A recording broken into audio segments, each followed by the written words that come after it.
Dust settled on the worn-out porch of the Last Chance Saloon as she stepped into the scorching sun of a nameless frontier town.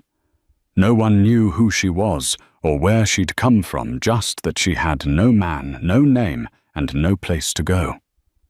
Yet a single dreaded whisper cut through the heat. Jericho Blackjack Malone was on his way. A man as feared as the devil himself, rumored to have gone toe-to-toe with the likes of Wyatt Earp. And before the sun dipped below the horizon, her fate would be tied to his in a way no soul in that dusty place could have imagined. She arrived on a stagecoach that wheezed like a dying horse, the driver cursing the dusty trail as the wheels finally rolled to a stop in Barlow's End, a forgotten speck of a town in the New Mexico Territory, 1877. Beneath her wide-brimmed hat, a faded memory of a life left behind filled her brown eyes with an uneasy determination. The handful of onlookers stared, trying to pass her features as the only woman stepping off the coach this week, if not this month. But she paid them no mind. She had no name she cared to share, no baggage beyond a small satchel, and no particular place she called home. Barlow's End was an odd place. Once rumored to have been a hideout for notorious gunslinger John Wesley Hardin, it now seemed half abandoned. A rickety saloon clung to the northern edge of the main street, while a shuttered hotel, 2 modest shops, and a stable dotted the south. A few men in dust-coated trousers tipped their hats more out of curiosity than respect as she passed. She nodded politely, ignoring their gawking eyes. Inside the Last Chance Saloon, the air reeked of whiskey, tobacco, and regret. The bartender, a lanky man named Joe Cross, gave her a weary glance. "You lost, miss?" She slid a small coin across the bar. "Not lost," she replied. "Just looking for a room. And a meal if you've got any." Joe studied her, noting her well-worn boots and the determined set of her jaw.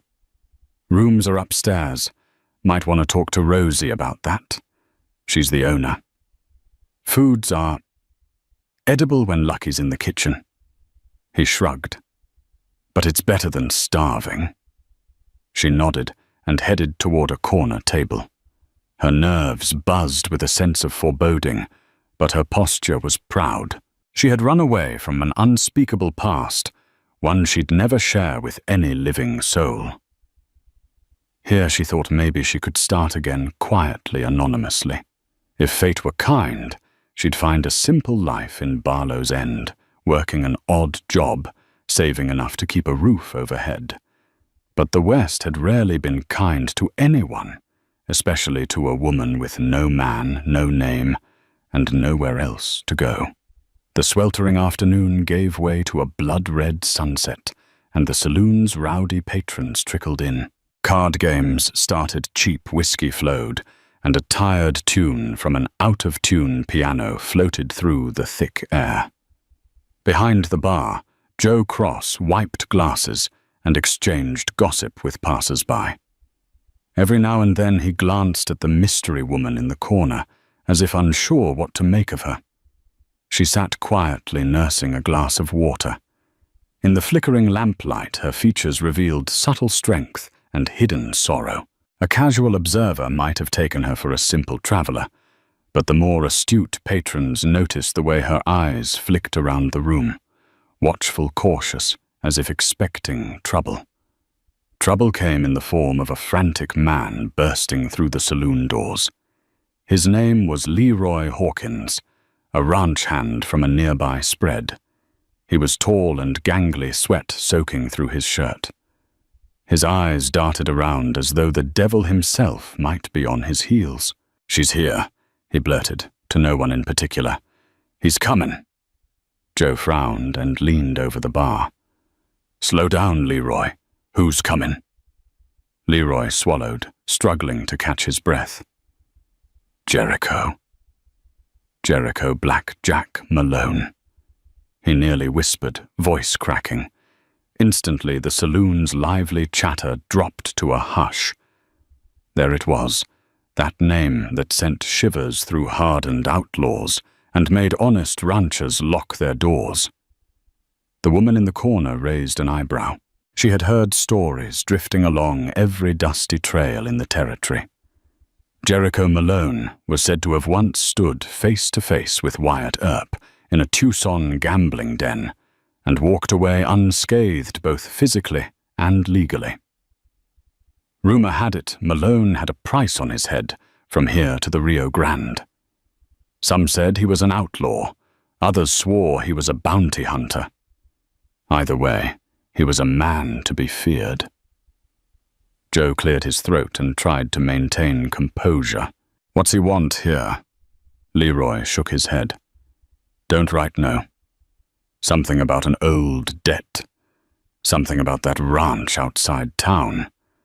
Folks say he's looking for someone." In her corner, the woman stiffened. She couldn't say why, but a chill coiled in her belly. She had come to Barlow's End to be forgotten, yet fate had brought a monster to its gates. And perhaps he was coming for her. After the chaos in the saloon settled, the woman climbed the creaking staircase to the modest room Rosie had rented her. The walls were thin, and the noise of the saloon below leaked through the floorboards. She tossed her satchel onto the single bed, closed the door behind her, and slid the bolt with a shaky hand. She had only been in Barlow's End a day, and already she felt the presence of something ominous. Jericho Malone. Even the name felt like a storm about to break. She couldn't place why, but the tension gnawed at her. It might just be local fear-mongering outlaw stories grew taller than cacti out here, or it might be something more. A knock at the door made her jump. Heart pounding, she drew the small derringer she kept strapped to her thigh. "Who's there?" she called, voice tight. "It's me, Rosie." "Don't shoot," came the muffled reply. She exhaled slowly and unlatched the door. Rosie was a robust woman in her late 50s, hair pinned tightly in a bun. There was concern in her eyes as she handed the woman a folded letter. A messenger boy dropped this off. Said it was for the lady who arrived today. The woman blinked, taking the letter with hesitance. She had told no one her name, let alone where she was staying. "Did he say who sent it?" Rosie shook her head. "No, just that a man paid him a gold coin to get it to you." A gold coin. That was a fortune in these parts. The pit in her stomach hardened. "Thank you, Rosie." Rosie closed the door softly, leaving the woman alone with the letter. She set her derringer on the small table, sat and carefully unfolded the parchment. The handwriting was bold slanted. "You can't run forever. I found you once. I'll find you again. Don't make this hard. We have unfinished business. The house on Old Creek Road is waiting. Come quietly, or I'll bring you by force. J.M. J.M. Jericho Malone." Her breathing grew ragged as she stared at the letters. She had no idea how he'd tracked her here, and she didn't want to find out.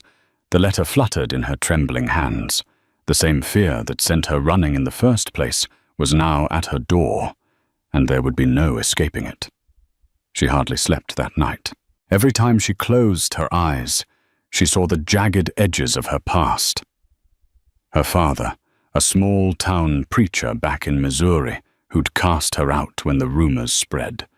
Her brief marriage to a drifting gambler who'd disappeared one night, leaving only debts in his wake. The string of lonely miles and laborious hours that had carried her across the plains, working as a ranch cook, a housekeeper, a seamstress, anything to survive.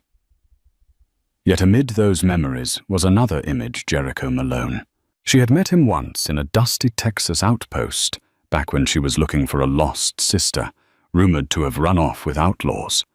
He was rumored to be a gun for hire, But something about him was different. He was calculating cunning. For reasons she still couldn't understand, he had saved her from a drunken brawl that night. And the next morning, he was gone. She hadn't seen him since. But she had heard the tall tales Jericho collected debts in blood. He shot men in the back if he deemed them deserving. Even Wyatt Earp had reportedly steered clear of a direct confrontation, some said. Over the years, she had grown to believe Jericho had merely been a passing shape in her life, a ghost in the endless night. But now it seemed he was back, and he wanted her. At first light, the woman strapped on her derringer, collected her few possessions, and crept downstairs. The saloon was eerily quiet. Joe and Rosie were nowhere to be seen, likely asleep after a long night's work. Slipping out the back door, she made her way to the stable. If Jericho intended to drag her off, she wouldn't be here to greet him. She found a decent mare, a sturdy bay with a gentle disposition. Her pockets were nearly empty, but she scraped together enough coin to pay the stable boy. "I'm leaving before the day's heat sets in," she explained, offering a tight-lipped smile.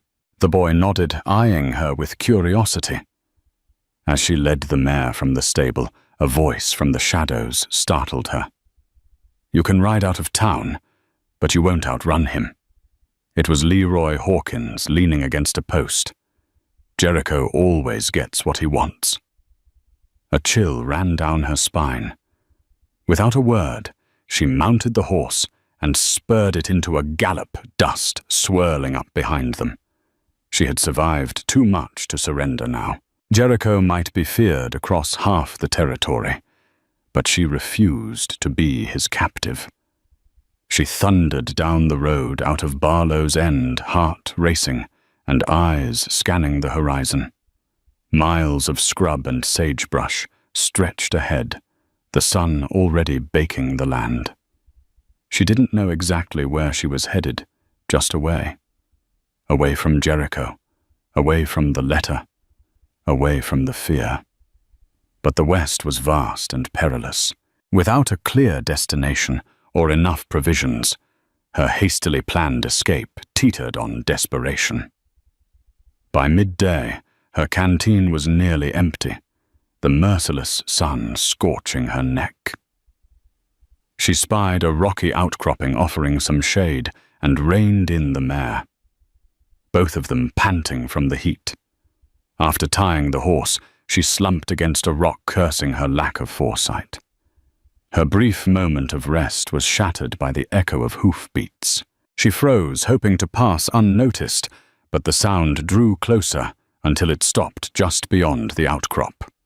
A gruff voice spoke. "Quite a ride you took."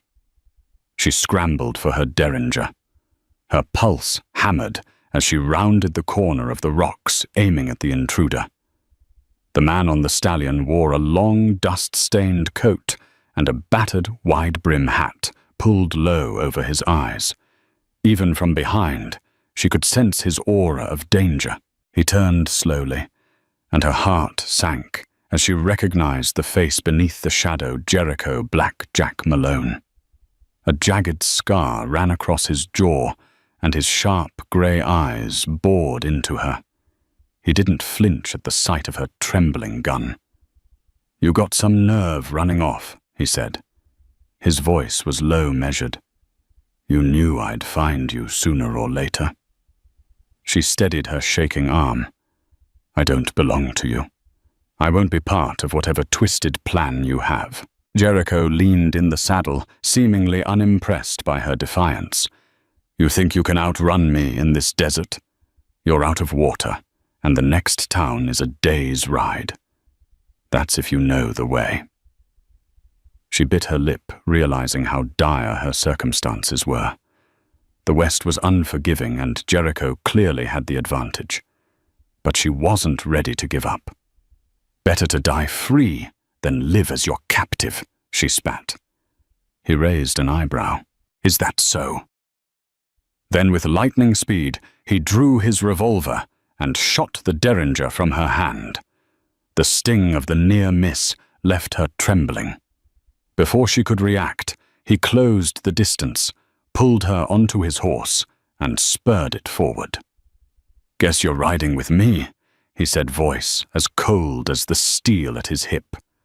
And as her mare whinnied and faded into the distance, she realized she had truly fallen into the clutches of the most feared man in the territory. Bound by the unspoken threat of Jericho's revolver, she rode behind him, her wrists sore from his iron grip. The desert sun slid down the sky, casting long shadows across the land. Each hoofbeat hammered a grim reminder she was at his mercy now.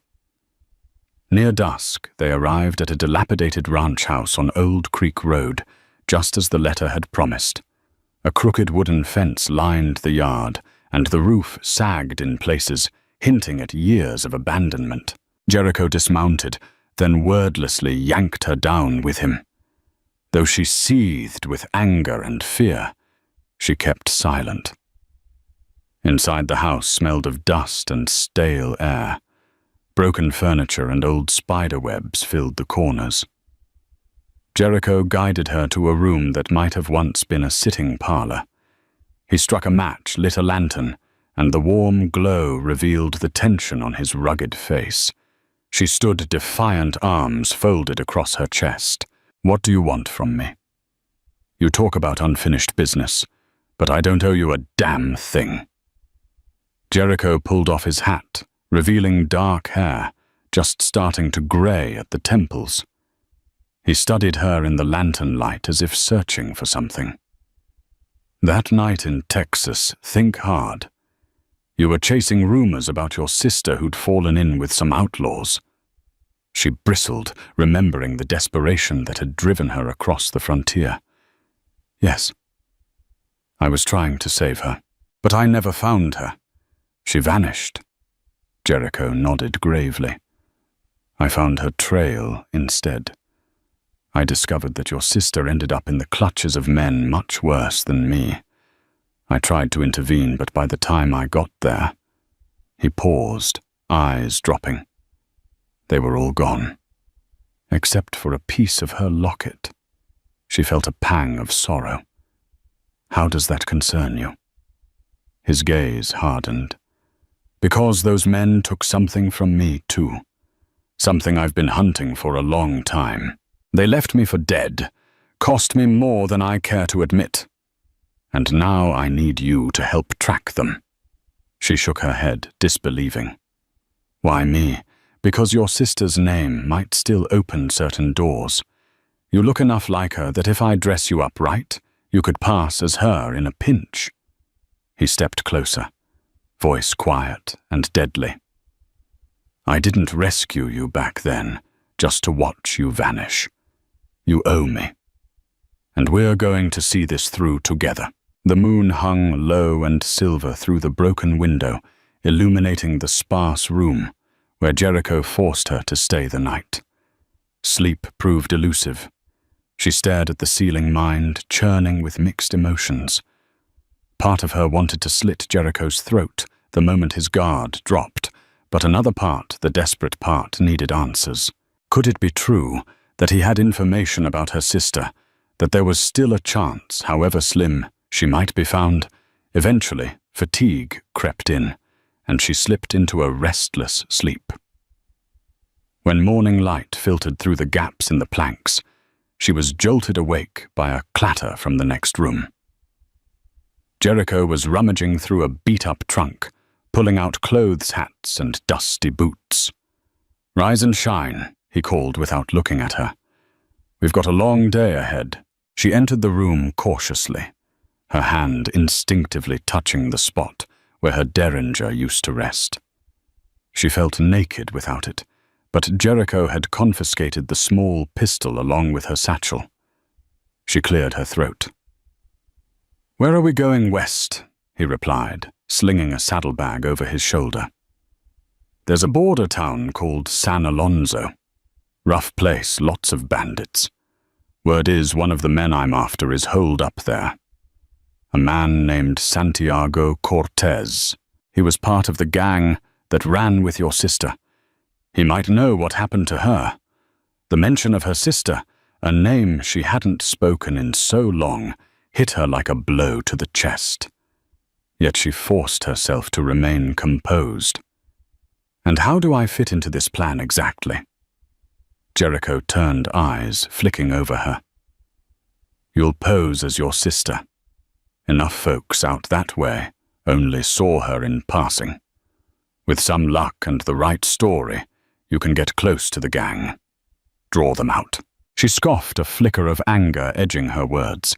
And if I refuse, he squared his jaw, then I'll leave you here tied up like a hog until you come to your senses.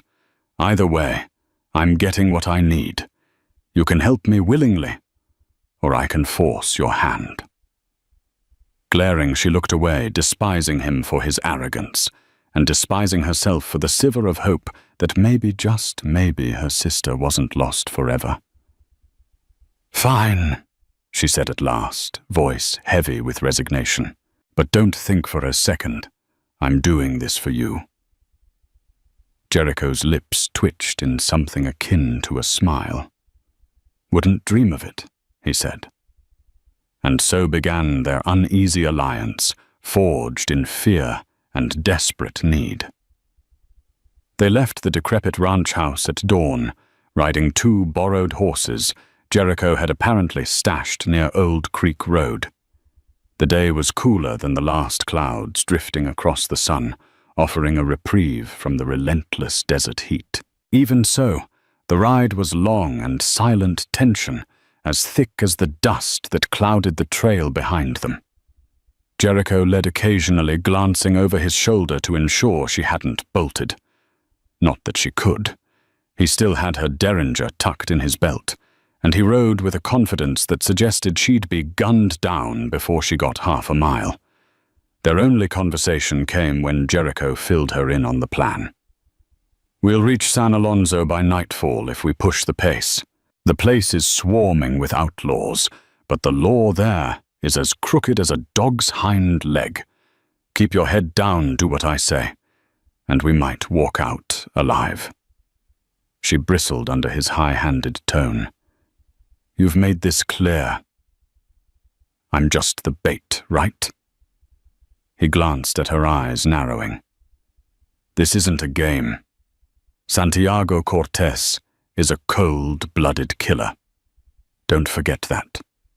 If he suspects you're not who you claim to be. She didn't let him finish. I know what's at stake, she snapped. I'll play along, but don't treat me like a fool. I want to find out what really happened to my sister, too. Jericho grunted, but said nothing more. The miles rolled by, and the terrain began to change. Saguaros gave way to rocky foothills, and the trail descended into a wide valley. By dusk, they caught sight of San Alonso, a ramshackle collection of adobe buildings, wooden shacks and neon-lit cantinas. Dim lanterns flickered like fireflies in the gloom, and raucous laughter echoed from the saloons lining the single main street. They reined in just outside of town, next to a dried-up creek bed, littered with broken bottles and bullet casings.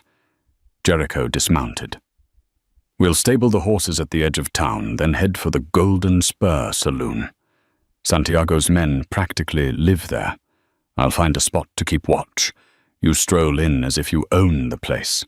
Act like your sister might have. Bold, brash, a little reckless. Her heart pounded at the thought of facing killers, but she tried to quell the panic. This was her only lead. She'd come too far to turn back now. The Golden Spur Saloon was the beating heart of San Alonso's lawless nightlife. Smoke choked the air, the smell of cheap cigars mingling with spilled liquor and unwashed bodies. A tinkling piano provided a raucous soundtrack to the swirl of drunken patrons, painted ladies, and sharp-eyed gamblers. She stepped through the bat-wing doors, recalling Jericho's instructions. Walk in like you own the place. Don't show fear. Her chest tightened, but she lifted her chin and sauntered past the gawking stares. A hush rippled through the crowd, enough to catch the attention of a slender man with a trimmed moustache and slicked-back hair. He wore a fine waistcoat, a silver-studded belt, and carried himself like a peacock amidst hens. "Caramba!" he exclaimed, stepping in front of her. "If it isn't Maria. We thought you were dead, chica." His accent was thick, his voice carrying a mixture of surprise and amusement. She forced a smirk, doing her best to appear brash and unshakable. Rumors of my death were greatly exaggerated.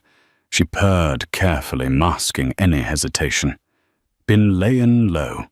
Had some personal business to attend to. He let out a booming laugh and gestured for her to join him at a nearby table. "Well, you always were the mysterious one. Come sit. Let me buy you a drink." She cast a quick glance around the saloon, searching for any sign of Jericho. Nothing. She was alone. Heart pounding, she slid into a chair. "So what's new in San Alonso?" she asked, feigning nonchalance. He eyed her with a mixture of suspicion and admiration. "I go by Eladio. You remember that much, no?" "Not many changes here. The same cheating gamblers, the same bullet holes in the walls. Santiago has expanded his interests lately, though. He's got deals running as far north as Colorado, and he's been on the lookout for you." She pretended indifference as a waitress brought a bottle of tequila and 2 chipped glasses. "For me?" "Why," she demanded, pouring a shot. Eladio leaned closer, lowering his voice. "He heard you ran off to find some lost sister. But word is that sister got tangled up in some trouble with the Pinkertons. Some said they were sniffing around, asking questions about her involvement with certain missing shipments." She stiffened her stomach, twisting. Pinkertons. Missing shipments. This was far more complicated than she'd realized. Her sister must have been in deep trouble enough to warrant interest from federal agents and outlaws alike. "Eladio," she whispered, keeping her voice low. "I need to see Santiago. Tonight?" His eyes widened in surprise. Then he grinned slyly. "See? Of course, if you're so eager. But he might want proof you're really Maria, not just some imposter. You show him you're the real deal, and maybe he'll listen." Clenching her jaw, she tossed back the tequila in one gulp. She just hoped Jericho was close by, because she was about to walk a razor's edge, and one wrong step could cost her everything. Eladio led her through a side door into a dimly lit hallway behind the saloon. The raucous sounds of laughter and drunken brawls faded as they passed curtained doorways and locked rooms. Her pulse thundered with each step. At the end of the corridor, an imposing guard stood before a thick wooden door, a sawed-off shotgun cradled in his arms. Eladio nodded to the guard. "Tell Santiago that Maria's back, and she wants an audience." The guard's eyes flicked over her with skepticism, but he grunted and stepped aside. Eladio opened the door to a cluttered office reeking of stale smoke. A single lantern illuminated a heavy-set man, hunched over a desk strewn with ledgers, maps, and half-empty bottles. At their entrance, he looked up sharply. "Santiago Eladio," announced with a flourish, "look, who crawled back from the dead." Santiago Cortés stood pushing papers aside. He was broad-shouldered with a scar running down one side of his face. His dark eyes narrowed in suspicion as he circled the desk. "Maria," he said in a voice that dripped with both surprise and menace. "I thought you vanished. Some even said you betrayed us." She forced a grin. "Had to disappear for a while. Heat got too hot. But I'm back, ain't I?" Santiago studied her carefully. Why now? She shrugged, infusing as much cocky confidence as she could muster. I got wind you were busy expanding north. Figured you might need a partner, someone with my talents. He folded his arms, leaning in.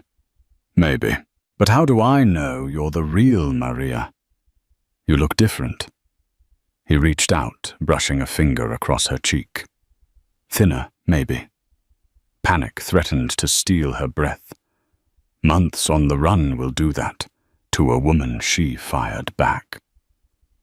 Now are you going to doubt me all night, or shall we talk business? Eladio hovered behind Santiago, clearly enjoying the spectacle. Santiago's face remained inscrutable. Finally, he let out a half laugh. Fine. We'll talk. You'll come with me to the hideout. We'll see if the rest of the gang recognizes you. A flicker of alarm coursed through her, but she kept her features steady. Inside, she was praying Jericho was nearby, ready to intervene if things went south. Because it didn't take a genius to see this was a precarious game. One where the slightest slip could unmask her, revealing her to be nothing more than a desperate woman with no name trying to find answers in a den of murderers. The night air outside the Golden Spur was crisp, but it did little to cool the heat surging through her veins. Santiago led the way, flanked by one of his armed guards, his broad shoulders stiff with suspicion. She followed a few steps behind, her mind racing with calculations. If this didn't go exactly right, there would be no second chance. The alley they turned into was narrow, littered with broken crates and reeking of stale liquor. Oil lamps flickered above warped doorframes, casting long, dancing shadows. The deeper they went, the more her nerves screamed. Something wasn't right. And then he stepped out of the darkness. Jericho Malone emerged like a phantom, his revolver already drawn, his figure outlined in moonlight. His presence swallowed the narrow passage like a storm rolling in off the plains. "Don't move," he said, his voice low and deadly. Santiago froze mid-stride. The guard beside him reached for his weapon, but Jericho's gun was already trained on him. "Go for that scattergun, and it'll be the last thing you ever touch." The guard paused, calculating the odds, and wisely dropped his hand. She held her breath, caught between the two men who had shaped the last week of her life. One, a cold and calculated killer with a personal vendetta. The other, a ruthless gang leader who may have known the truth about her sister. Santiago turned his head just enough to sneer. "So this was your game," he spat at her. "You show up pretending to be Maria, and then your hound shows up to finish the trick." She swallowed hard, unable to deny it. The look on his face was pure betrayal and pure rage. "I didn't plan it like this," she managed. "I just wanted to know what happened to her." Jericho stepped forward, keeping his gun level. "And you're going to tell us, now?" Santiago glared, then barked a bitter laugh. "Even if I did know, you think I'd hand it over just because you say please." Behind Santiago, the guard shifted. Jericho saw it too late. In a flash, the man reached for his weapon. Bang!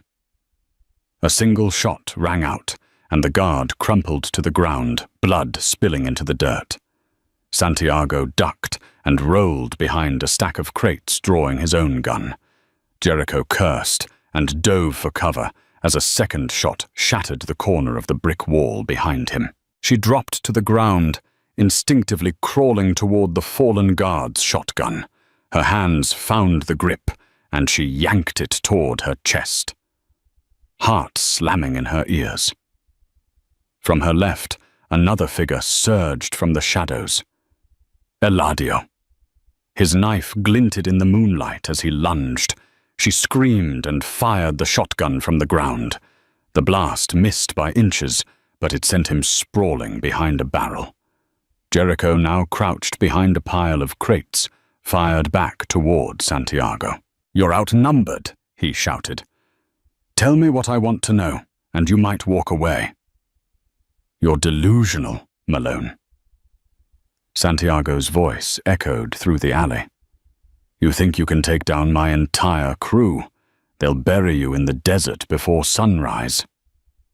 Bullets ricocheted off stone and wood, the narrow alley amplifying every sound. The acrid smell of gunpowder burned in her nose as she crawled beside Jericho.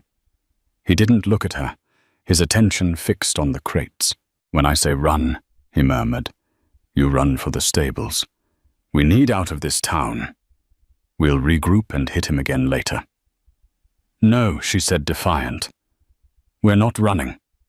Not until I get something from him."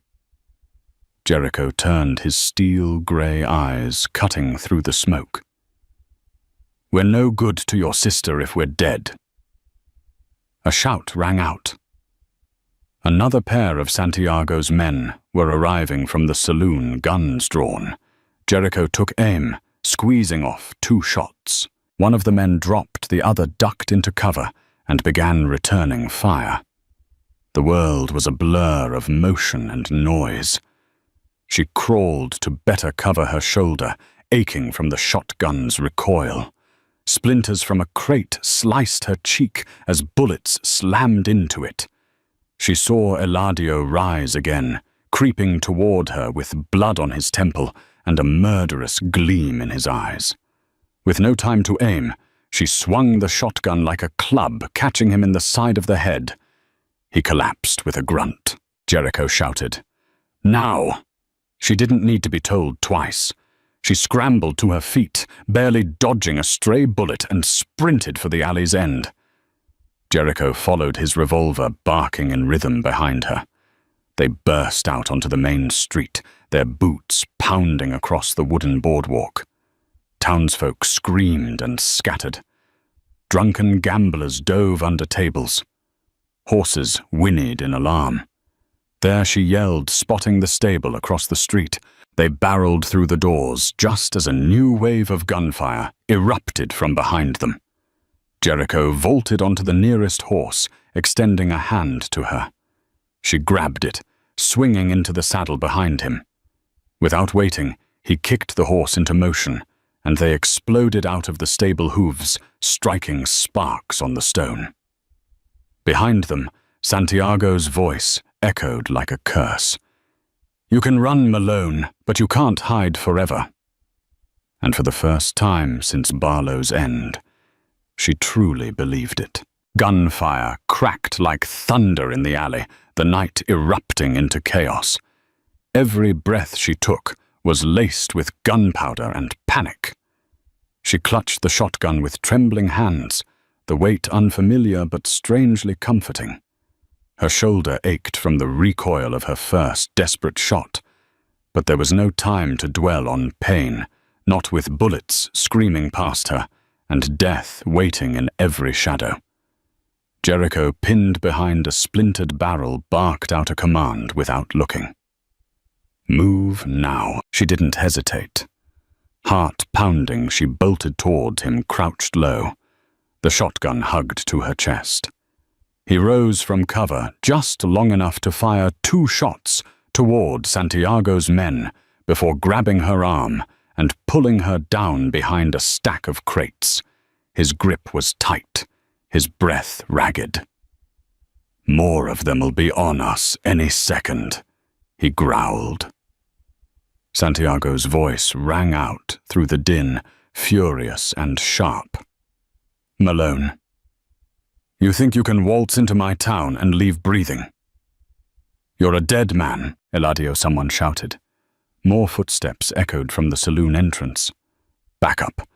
Jericho glanced at her eyes hard. "We can't win a standoff. We run, now." Together they scrambled to their feet and took off down the alley. The narrow passage funneled them toward the main street, where the late-night noise of San Alonso turned into shouts of confusion and terror. Drunken patrons scattered, ducking for cover as two figures, one a ghost of vengeance, the other a woman in stolen identity, burst onto the scene, guns in hand, and fury at their heels. There she shouted, pointing across the street. A small stable sat just beyond the cantina lantern light, flickering in the open doorway. Jericho saw it too. They sprinted for it, hooves clattering and men shouting behind them. A bullet tore through the edge of her coat. She gasped, but didn't slow. The stable hand, wide-eyed and barely 17, froze at the sight of them. Jericho didn't break stride. He tossed a coin at the boy's feet and shoved him aside, barking, "Emergency loan." They vaulted into saddles without cinching the straps. She barely had time to grip the reins before Jericho kicked his mount into a gallop, and she followed, hooves pounding like drums of war across the hard-packed street. Behind them, Santiago and Eladio burst from the alley, their pistols blazing. The shriek of another bullet split the air near her ear. She ducked instinctively, urging her horse faster. Jericho turned in the saddle and returned fire, one shot grazing Santiago's arm. The outlaw staggered, swore, and raised his gun again, but the horses were already disappearing into the night. For miles they didn't stop. Dust swirled around them like ghosts. The moon rode high, casting cold silver light over the scrub and rocks. Only when the lights of San Alonso faded completely behind them did Jericho signal to slow down. They pulled into the shelter of a dry wash, panting and wide-eyed, the adrenaline beginning to fade. Jericho dismounted, pacing in a tight circle, fists clenched. She slid from her horse with less grace, collapsing to her knees and breathing hard. The shotgun slid from her grip. "You ruined everything," she rasped, her voice breaking. "I had him. I was in." Jericho spun on her. "You were seconds from getting killed. You think Santiago believed your act? He had men ready to gut you the moment he got what he wanted. You didn't know that," she shouted. "You barged in, guns blazing, and destroyed any chance we had at answers." "We never had a chance with him," Jericho said, stepping closer, his tone fierce but low. "That man doesn't give. He takes. And he's got no use for ghosts pretending to be someone they ain't." She stood, shoving him backward with both hands. "I was doing it for her, for my sister. And all you've done is drag me from danger to danger, never asking, never explaining." Jericho's eyes darkened. "You think this is easy for me? You think I enjoy watching you walk into vipers' nests, hoping not to get bitten? Then stop using me," she snapped. "Stop treating me like a tool for your revenge." That silenced him. The silence between them was deafening. Even the horses seemed to step away from the tension, snorting uneasily. When Jericho finally spoke, his voice was hoarse. "I didn't want you in this. But once I realized who you were, once I saw how much you cared about finding her, I knew we had a chance together. I know I've pushed you. I've made choices you didn't agree with. But I never meant to put you in harm's way." Her breath came slower now, the fire dimming to simmering embers. "Then what do we do now?" He looked westward, the sky paling at the edges with the first hints of dawn. "We find another lead. Santiago mentioned your sister was up north. If that's true, there's a Pinkerton agent on that route. He might be our next shot." Her jaw tightened. "You mean the same agency that hunts men like you for sport?" He nodded grimly. "Yes. But if we bring him something valuable intel on Santiago's network, names drop points, he might trade us information." She folded her arms, unsure whether to scream or cry. "So we ride into another storm." Jericho stepped closer. "We ride into hope. Might be the only thing we've got left." She looked at him. Truly looked. And in that moment, something shifted. Not trust, not yet, but a flicker of mutual understanding. They were in this now, together. She nodded slowly. Then let's ride. And without another word, they mounted up once more and vanished into the breaking light, the dust of betrayal still clinging to their boots, but the fire of purpose burning anew. They rode for hours beneath the stars, fleeing the echo of gunfire and betrayal, until even the horses began to falter. The vast desert opened like a mouth around them, silent save for the clop of exhausted hooves. When the canyon walls closed in, and a whisper of a creek trickled nearby, Jericho pulled up the reins and nodded toward a shadowy clearing beneath a jagged bluff. "This'll do," he muttered. Too tired to argue, she slid from the saddle, her muscles aching and her mind still buzzing with everything they had left behind in San Alonso. Santiago's glare, Eladio's blade, her own trembling hands clutching that shotgun. She had stepped into a world of wolves and was starting to grow fangs herself. Jericho set to work gathering kindling and brushing sand away from a fire pit long forgotten. She didn't offer to help. Instead, she sank against a boulder and let the shotgun rest across her lap, the weight of it somehow grounding. When the fire crackled to life, casting flickering light against the canyon walls, silence stretched thick between them. It wasn't just fatigue. It was the sting of truths unspoken, of trust frayed thin. Jericho broke it first. "We can't get close to Santiago now," he said, tossing a twig into the fire. "He'll be watching every road in and out of town. He knows we're coming." She didn't look at him. "And he knows I'm not her." Jericho exhaled through his nose, the breath heavy with frustration. "Yeah, that cover's burned. But not the trail. Santiago mentioned your sister was on a run north. There's a Pinkerton agent name of Marcus Harlan. Last I heard, he was tracking that same caravan." She scoffed bitterly. "Pinkertons don't tend to play nice with outlaws, especially not the ones with bounties on their heads." Jericho gave her a pointed look. "That's why we go in with something to offer. Intel on Santiago's routes, safe houses, names. If we give them enough, they'll listen." Her eyes narrowed. "Or shoot us on sight." He shrugged. "Worth the risk." She shifted, staring into the flames. "You came barreling in back there like a wild animal. You blew my chance to get close." He didn't flinch. "You were about to be caught. Santiago saw through you. He was circling like a buzzard." She clenched her fists. "I had it under control." Jericho's gaze met hers, and for once the steel in his voice softened. "You don't know Santiago like I do. That man slit throats for less than a whisper. I've seen what he does to people who lie to his face." The fire popped between them, filling the pause. "I didn't ask for your protection," she muttered. "No," Jericho said quietly, "but you got it anyway." That caught her off guard. She looked at him. Really looked. In the firelight, his face wasn't just scarred.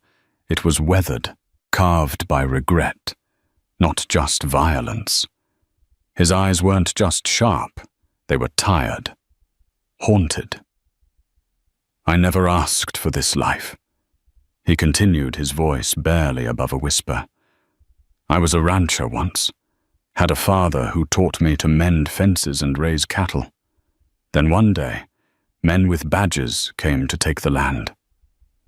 Called it eminent domain, backed by Santiago's bribes. My father stood his ground. They shot him, burned the barn, buried the title under lies."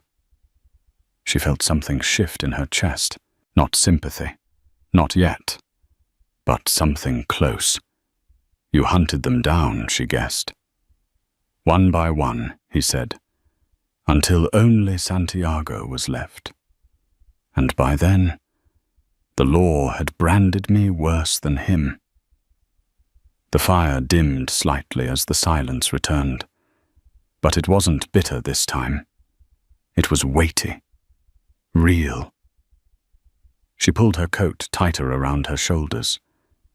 My sister was all I had left. I looked up to her. She was wild, sure, restless. But she was good. She didn't deserve whatever she got tangled in. Jericho nodded. Then let's find out what happened. Together. She hesitated.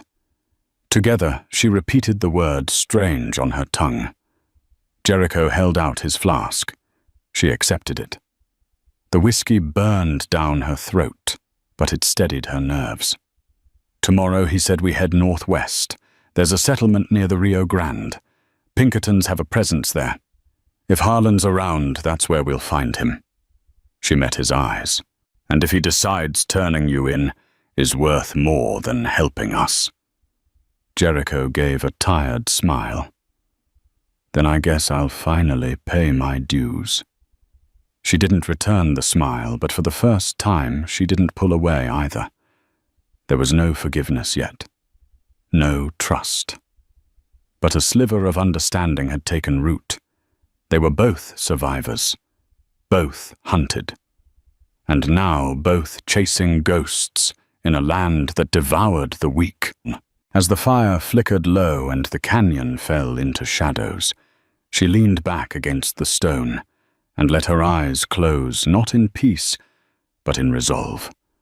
Come dawn, they would ride again, not as captive and captor, but as uneasy allies bound by blood vengeance and the faint, fragile hope that maybe, just maybe, somewhere out there, justice still breathed.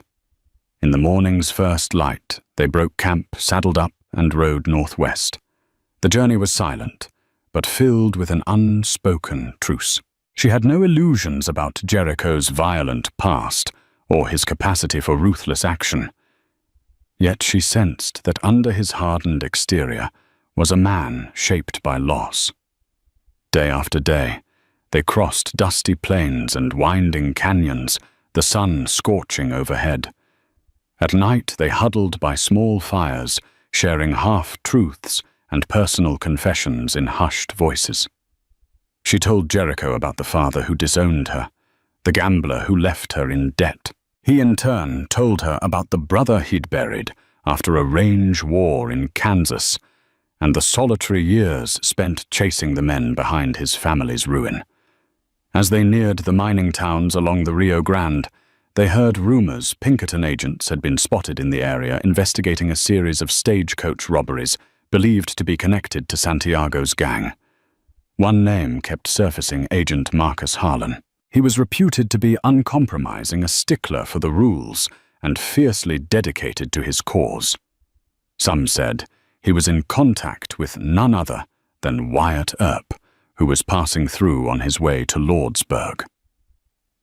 The final leg of the journey brought them to a dusty settlement called Grey Gulch, little more than a few boarded-up shops, a decrepit hotel, and a battered jailhouse.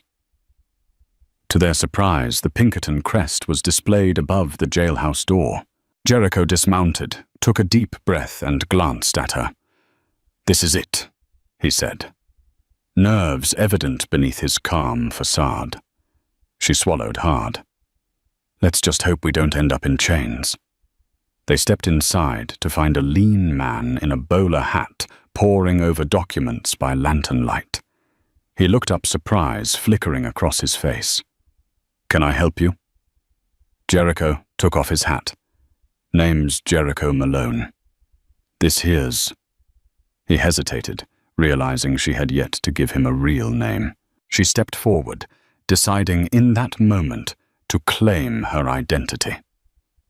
"My name is Clara," she said softly. "I'm looking for my sister." The Pinkerton agent studied them, expression unreadable. "Jericho Malone, I've heard the name.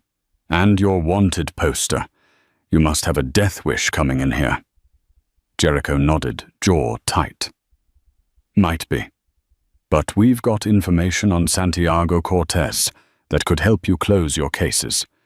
In return, we want any leads on Clara's sister. The agent rose from his chair, crossing the room. Santiago Cortez, you say? A spark of interest lit his eyes. Talk fast. Clara exhaled, her heart hammering. This was it, the moment that could bring them closer to answers about her sister's fate. She glanced at Jericho, and he offered a small nod of reassurance. In a world of dust and danger, they had forged an improbable alliance. Now their future and perhaps their freedom hung on a razor's edge. But for the first time in a long while, Clara felt something new stirring in her chest, a fragile, tenuous hope. And so ends this chapter of a woman with no man, no name, and no place to go, who found herself bound by fate to a feared outlaw. From the dusty streets of Barlow's End to the treacherous alleyways of San Alonso, to a moonlit canyon where vengeance turned into fragile trust, Clara and Jericho now stand at the edge of a new frontier of possibilities. Will the Pinkertons become their unlikely allies, or the end of them? Will Santiago and his ruthless gang be brought to justice, or will their reign of terror continue? Clara's sister's fate remains a mystery, beckoning them forward into the heart of the unknown. If you've been swept up by this Wild West adventure, full of danger, betrayal, and unlikely alliances, don't let the journey end here. Like this video, share it with fellow story lovers, and subscribe to the channel so you never miss the next thrilling installment. Saddle up, partners, the story rides on.